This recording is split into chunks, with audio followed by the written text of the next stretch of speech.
So, before I got into the world of cryptocurrency, I kind of made my bones in games journalism. And one of the biggest games franchises out there, one of my favorites for a long time, since the very early days, is Grand Theft Auto.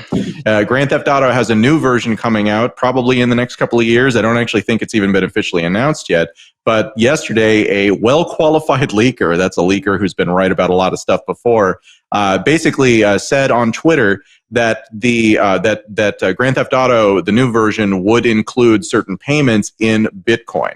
He later clarified that he means that in cryptocurrency as an in-game item that is not actually convertible. But again, for me, this is kind of all part of that journey that we're on. From, crypto being this kind of weird, obscure thing to being something that's so mainstream, it's even kind of just recognized in things like Grand Theft Auto. Who wants this one first here? David, you want to go? Adam, can you just clarify one thing? So is it not actually Bitcoin? It's just an in-game crypto?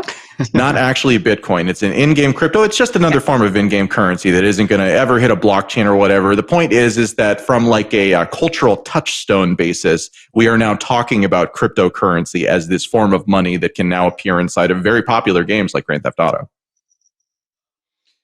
Yeah, and I guess my first thing would be to, Adam, you probably are more on top of it than I am, but I don't think people quite appreciate how big GTA is, because the current version has an online multiplayer that has in-app purchases and all kinds of stuff. Last time I looked, it was still one of the top 10 revenue games on Steam. So, I mean, it is huge. It's one of the biggest games in the world.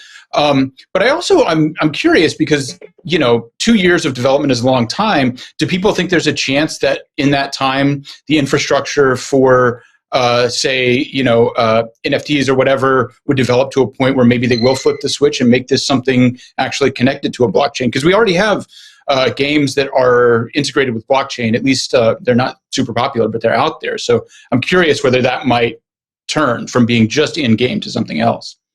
Yeah, I think we've talked about that on the show before. And Adam, you brought up a great point about, this conflict between what consumers want and what the gaming companies want. Like, it's in the gaming companies' best interest to not allow you to take it outside of games, to silo everything so you have to buy things within the game. The consumers may start demanding things that are, cross-platform, that are interchangeable, that you can use on various different platforms. So if that demand comes to fruition, I think we'll definitely start to see this tipping point and people actually using cryptocurrency as they're meant to be. And just as a note about the Bitcoin crypto mistake, it's a funny mistake, but it's a funny mistake to be happening in 2021. Like, that's the sort of thing that you would do, 5-10 years ago. Back in the day, it was synonymous. Bitcoin was synonymous with crypto, right? You could say I'm really into Bitcoin. You'd mean, crypto, but there was only Bitcoin, right? And then a few got added, but you'd still use Bitcoin as kind of this synonymous umbrella term. So it's interesting that 2021, when you have so many cryptocurrencies out there, they're still making that error.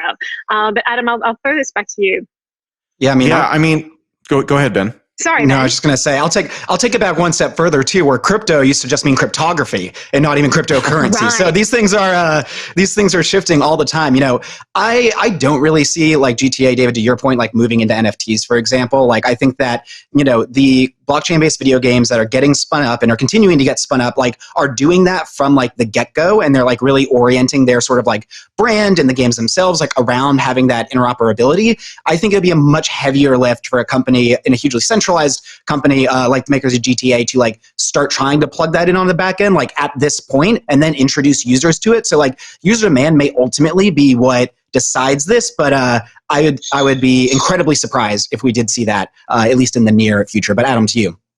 Yeah, when you're looking at a company like Activision, which is, I believe it's Activision, whoever it is who actually publishes Grand Theft Auto, this is a money printing machine for them. Yeah, Take-Two is the publisher. This is a money printing machine for them. It's just the reality of it.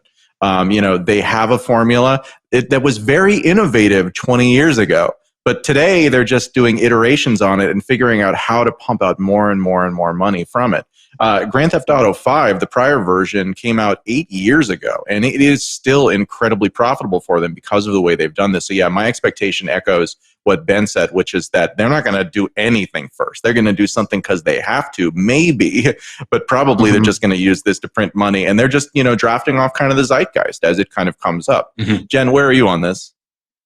Well, just off the back of what Ben was saying, I have a question for you as our, I guess, our resident gaming expert. I am definitely not a gamer. But to me, when I hear about all of this, I would think that users would be demanding NFTs and they would be demanding a crypto that they can use off platform. And so from a user standpoint, do you think that this is what we're going to see in the future? And is that going to put kind of GTA behind?